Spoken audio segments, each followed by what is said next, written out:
بسم اللہ الرحمن الرحیم۔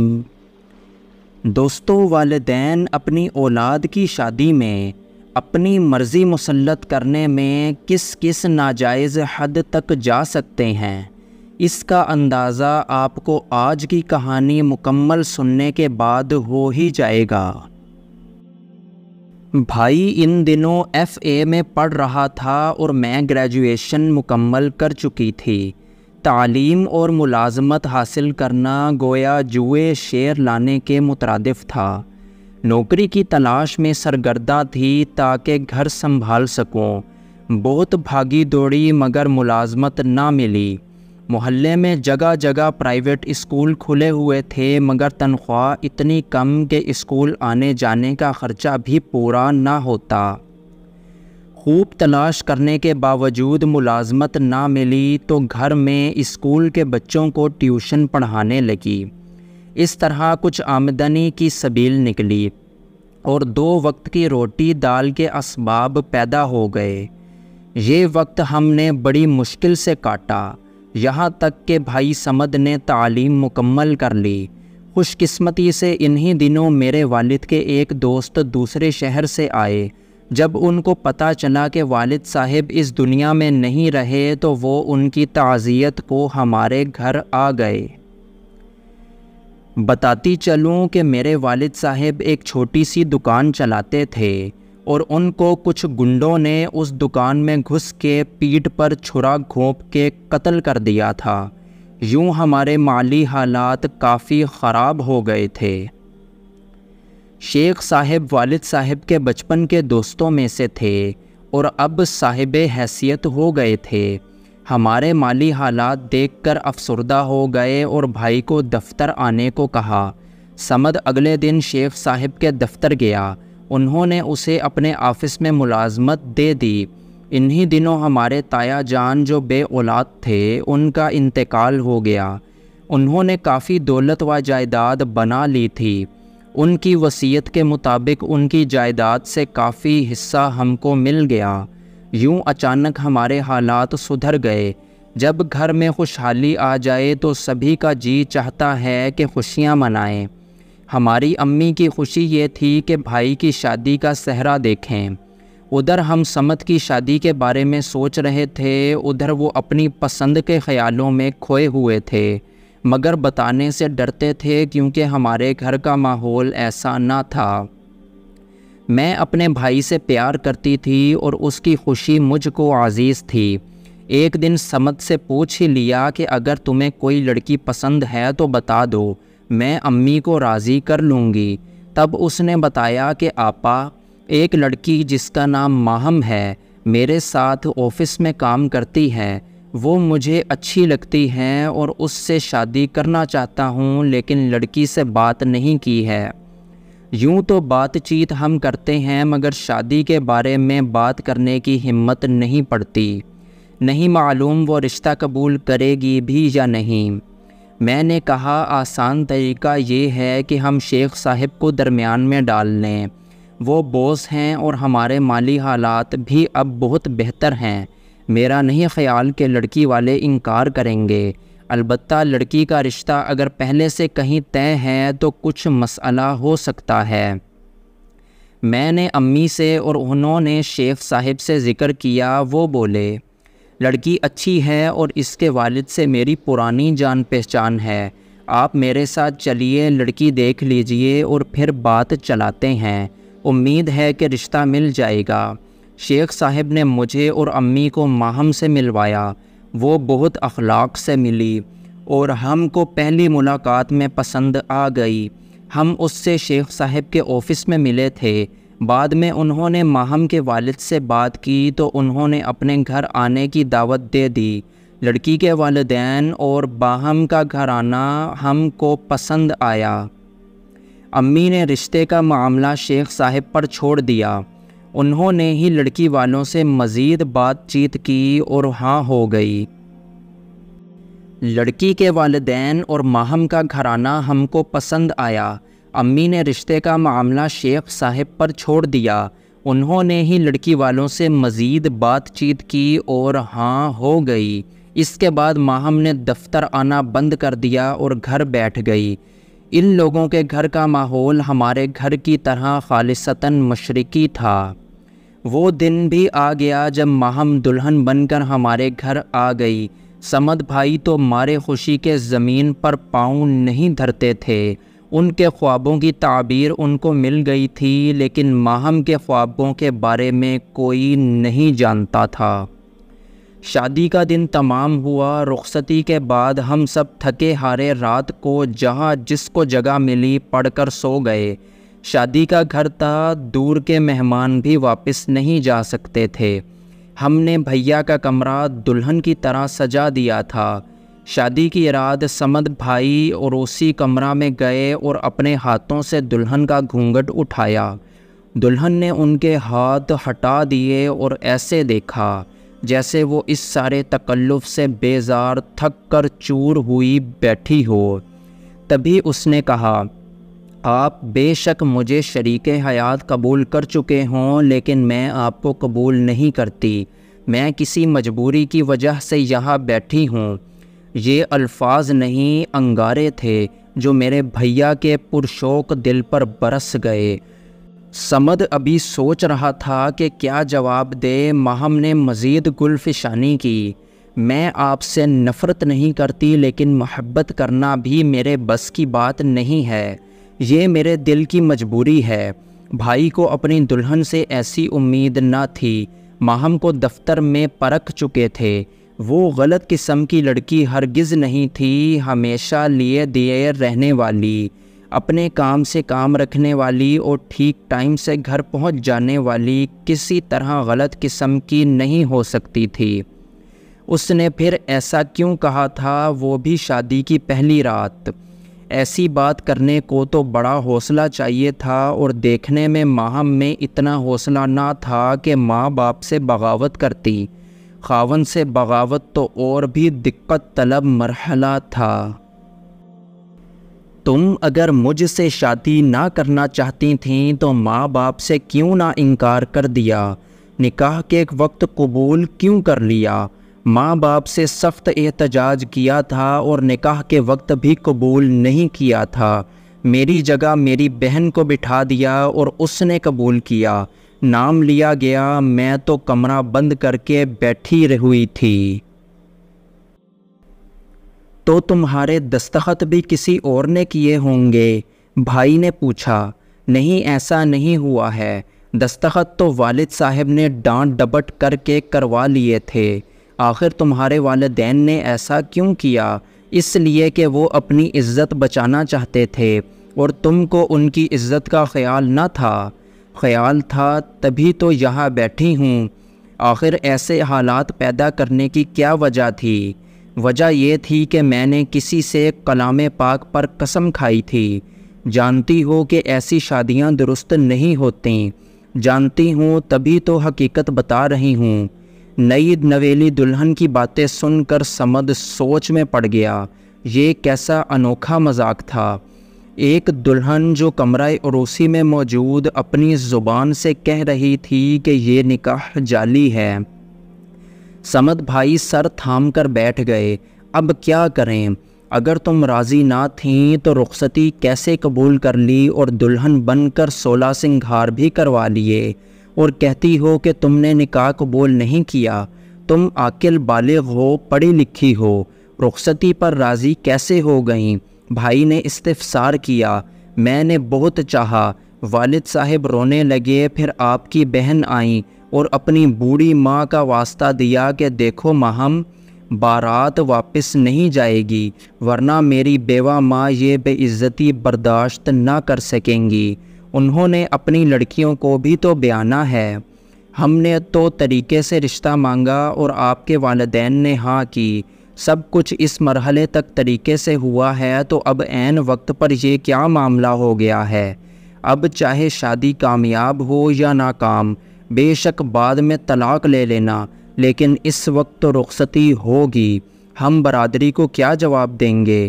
سو میرے پاس کیا چارہ تھا سوائے اس کے کہ آپ تک پہنچ کر ساری صورتحال سے آگاہ کر دوں۔ ماہم کی باتیں سن کر بھائی صمد کا دماغ پگھلنے لگا۔ انہوں نے ایک جگ پورا پانی کا پی لیا، پھر بھی ان کا گلا خشک ہی رہا۔ آخر انہوں نے سوال کر ہی دیا، کون ہے وہ جس کی خاطر تم نے اتنا کچھ کیا ہے؟ ابھی بھیا کا فکرہ ادھورا تھا کہ اس نے فرمایا، یہ میں آپ کو نہیں بتا سکتی، بہرحال ہے کوئی جس کے ساتھ جینے مرنے کا وعدہ کیا تھا اور کلام پاک پر قسم کھائی تھی کہ ہم ایک دوسرے کے سوا کسی کو قبول نہ کریں گے۔ وہ کالج میں میرا کلاس فیلو تھا جو مزید اعلیٰ تعلیم کے لیے بیرون ملک چلا گیا، اور میں وعدے کے مطابق اس کا انتظار کر رہی تھی کہ شیخ صاحب نے والد کو رشتے کے لیے کہا، اور انہوں نے مجھ سے بنا پوچھے ہی ہاں کہہ دی کہ میں سعادت مند بچی جس کا چال چلن درست ہے، بھلا کیوں انکار کروں گی؟ ان کو مجھ سے انکار کی توقع نہ تھی۔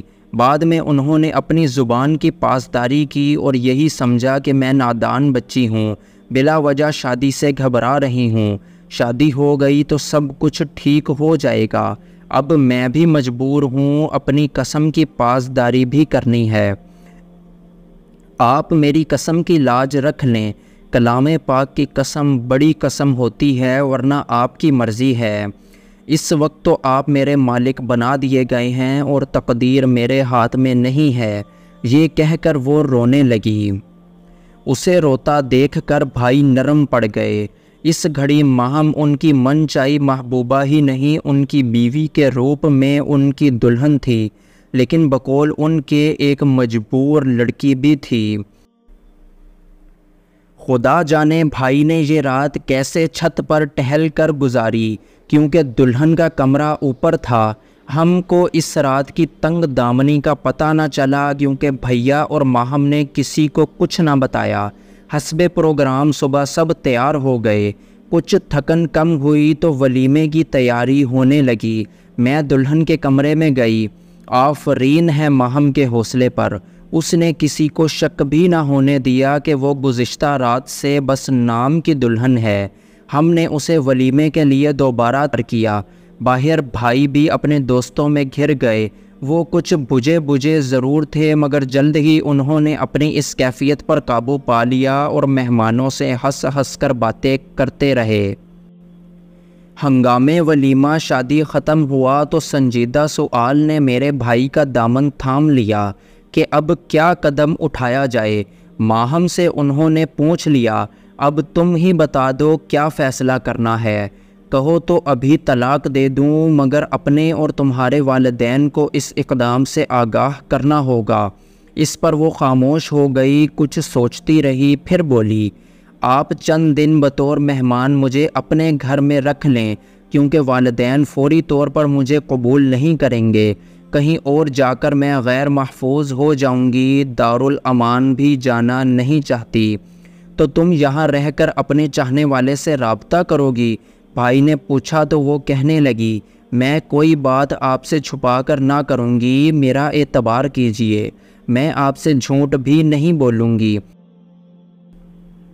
تم آزادی چاہتی ہو تو آزاد ہو جاؤ، تم مجھے اپنا شوہر نہیں مانتی ہو تو پھر میرے گھر میں پڑے رہنے کا کیا جواز ہے؟ آخر کب تک میں اس اذیت بھری آزمائش سے گزرتا رہوں گا؟ وہ التجائیں کرنے لگی کہ بس تھوڑے دن مجھے رہنے دیں، مجھے پناہ دے دیں۔ تب بھائی صمد نے انکل شیخ کی نوکری چھوڑ دی اور ایک دوست کے پاس کراچی چلے گئے۔ وہاں انہوں نے دوسری ملازمت اختیار کر لی اور ماہم ہمارے گھر میں ہی رہتی رہی۔ وہ ہمارے ساتھ رہتی رہی، ایک بار بھی میکے نہ گئی۔ صمد بھائی پر ہم کو حیرت ضرور ہوتی تھی کہ نئی نویلی دلہن کو چھوڑ کر گئے تو واپس نہیں لوٹے۔ فون کرتے تو کہتے مجھے چھٹی نہیں مل رہی، نوکری نئی ہے، درخواست دی ہے، آج کل میں چھٹی مل جائے گی۔ گھر والوں کو بھائی نے اندر کے معاملے سے ابھی تک آگاہ نہ کیا ہوا تھا۔ ماہم بھی ہر کسی سے اچھے طریقے سے ملتی تھی۔ بھائی کا فون آتا تو دوڑ کر جاتی اور بار بار شکریہ کہتی۔ گھر والوں کو شک تک نہ ہونے دیا کہ وہ بطور مہمان رہ رہی ہے۔ بہرحال وہ جس کا انتظار کر رہی تھی ان کی شادی کے 4 ماہ بعد آ گیا۔ اور 4 ماہ تک بھائی گھر نہ لوٹے، نہ ہی ماہم میکے گئی۔ وہ لمحہ آ گیا جس کا ماہم کو انتظار تھا۔ ایک دن اس کی ایک سہیلی آئی جس نے کچھ دیر تنہائی میں اس سے بات کی اور پھر چلی گئی۔ اس کا نام فرا تھا۔ اسی کے کزن نوشیروان سے ساتھ نبھانے کی ماہم نے اتنی بڑی قسم کھائی تھی کہ اب اس کو توڑنے سے لرز جاتی تھی۔ وہ کینیڈا سے آیا تھا۔ فرا یہی بتانے آئی تھی اور نوشیروان کا نمبر دے کر گئی تھی۔ ماہم نے فون پر اس سے رابطہ کیا۔ جس وقت وہ بات کر رہی تھی میں برآمدے میں فرش صاف کر رہی تھی۔ ماہم مجھے ملازمہ سمجھی، بہرحال جو بھی سمجھی، اس نے میرا کوئی نوٹس نہیں لیا۔ وہ فون پر کہہ رہی تھی، نوشیروان تم نے آنے میں سال بھر دیر کی۔ میرے والدین نے مجبور کر کے مجھے سمد کے ساتھ بیاہ دیا۔ میں نے ان کا بہت دل دکھایا تھا، میں مجبور تھی سچ بولنے پر۔ اب تم آ گئے ہو، جلدی بتاؤ مجھے کیا کرنا ہے۔ وہ مجھے طلاق دینے پر تیار ہیں۔ میں نے ان کو روکا ہوا ہے لیکن ہم ابھی تک میاں بیوی نہیں بنے۔ یہ سن کر میں سکتے میں آ گئی۔ میرے ہاتھ رک گئے۔ جلدی سے اٹھ کر دوسرے کمرے میں گئی جہاں فون تھا۔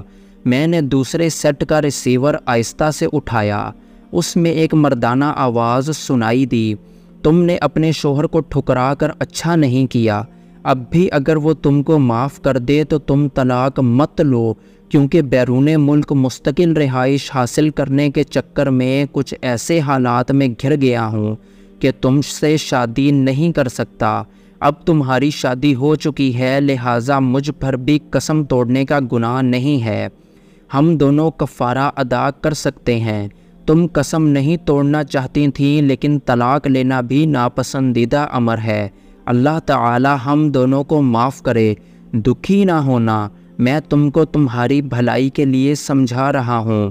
میں تمہارا دشمن نہیں ہوں، اور جیسا کہ فرا نے مجھے آ کر بتایا ہے تم بہترین لوگوں میں رہ رہی ہو، اور تمہارا شوہر بھی اعلیٰ ظرف انسان ہے، ورنہ ایسی باتیں جان کر کون ایک دن بھی اپنی بیوی کو گھر میں رکھتا ہے؟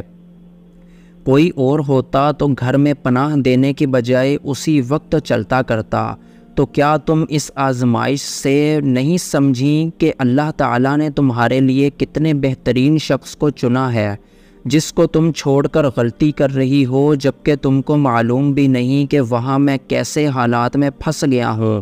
بس سوچ لو کہ جوڑے اللہ تعالیٰ بناتا ہے اور اس میں کچھ مصلحتیں ہوتی ہیں۔ تم حالات سے سمجھوتا کر لو۔ کینیڈا مجھے واپس جلدی جانا ہے۔ ماہم نے فون رکھ دیا اور رونے لگی۔ وہ گھٹنوں میں سر دے کر زمین پر بیٹھ گئی تھی۔ اس کو روتا پا کر میرا دل بھر آیا۔ بے شک وہ مجبور اور سچی تھی، مگر شادی شدہ تھی۔ میں اس کے پاس گئی اور اسے سمجھانے لگی، ماہم رو مت، دیکھو کچھ اچھی صورت نکل آئے گی۔ تمہاری نیت اچھی ہوگی تو ثمر بھی اچھا ملے گا۔ اللہ تعالیٰ رحم کرنے والا ہے۔ جتنے دن سے وہ ہمارے گھر میں تھی بہت تمیز اور اخلاق سے رہی تھی۔ امی کا ادب کرتی تھی اور ہمارے گھر میں پیار سے رہتی تھی۔ ہم کو بھی اس کے ساتھ انسیت ہو گئی تھی۔ 4 ماہ میں اس نے اس گھر کے در و دیوار کو اپنے لیے ایک محفوظ پناہ گاہ تصور کر لیا تھا، اور یہ حقیقت بھی تھی کہ اس گھر کی 4 دیواری میں اس کے لیے تحفظ اور عزت بھرا مقام موجود تھا۔ وہ اس گھر کی بہو تھی، لیکن اب اس کی حالت بری تھی۔ یہ آخری ٹھکانہ بھی عارضی تھا۔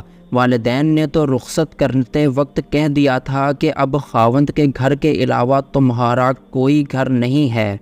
میں نے اس کو تسلی دی اور بتا دیا کہ میں نے تمہاری اور نوشیروان کی گفتگو سن لی ہے۔ اس کے بعد ماہم نے بھی مجھے سارا حال بتا دیا جو اب تک ہم سے چھپا ہوا تھا۔ امی نے سمد بھائی کو فون کر کے فوراً آنے کو کہا۔ معاملہ کھل چکا تھا۔ آفرین ہے میرے بھائی کے حوصلے کی، انہوں نے پھر بھی ماہم کو اختیار بخش دیا۔ چاہو تو طلاق لو، نہیں چاہتی تو یہ تمہارا گھر ہے، عمر بھر یہاں رہ سکتی ہو۔ بشرطے کہ کبھی مجھ سے جھوٹ مت بولنا اور دل سے مجھے اپنا شوہر تسلیم کرنا ہوگا۔ اگر قبول کے الفاظ نہیں کہے تو دوبارہ کہے جا سکتے ہیں۔ دونوں باتیں ماہم بھابھی نے قبول کر لیں اور بھائی نے اس مجبور کو پھر اپنے گھر سے نہیں نکالا۔ آج بھی وہ ہماری بھابھی ہے، ان کو ہم سے ویسا ہی پیار ہے جیسا ہم کو ان سے ہے، کیونکہ ان میں وہ ساری خوبیاں ہیں جو اچھی خاتون میں ہوتی ہیں۔ شکر ہے خدا نے ہم کو ان ظالموں میں شامل ہونے سے بچا لیا اور ہم ایسے لوگوں میں سے نہیں تھے جو سچ بولنے کی سزا بھابھی کو دے کر عمر بھر کے لیے ان کو برباد ہونے دیتے۔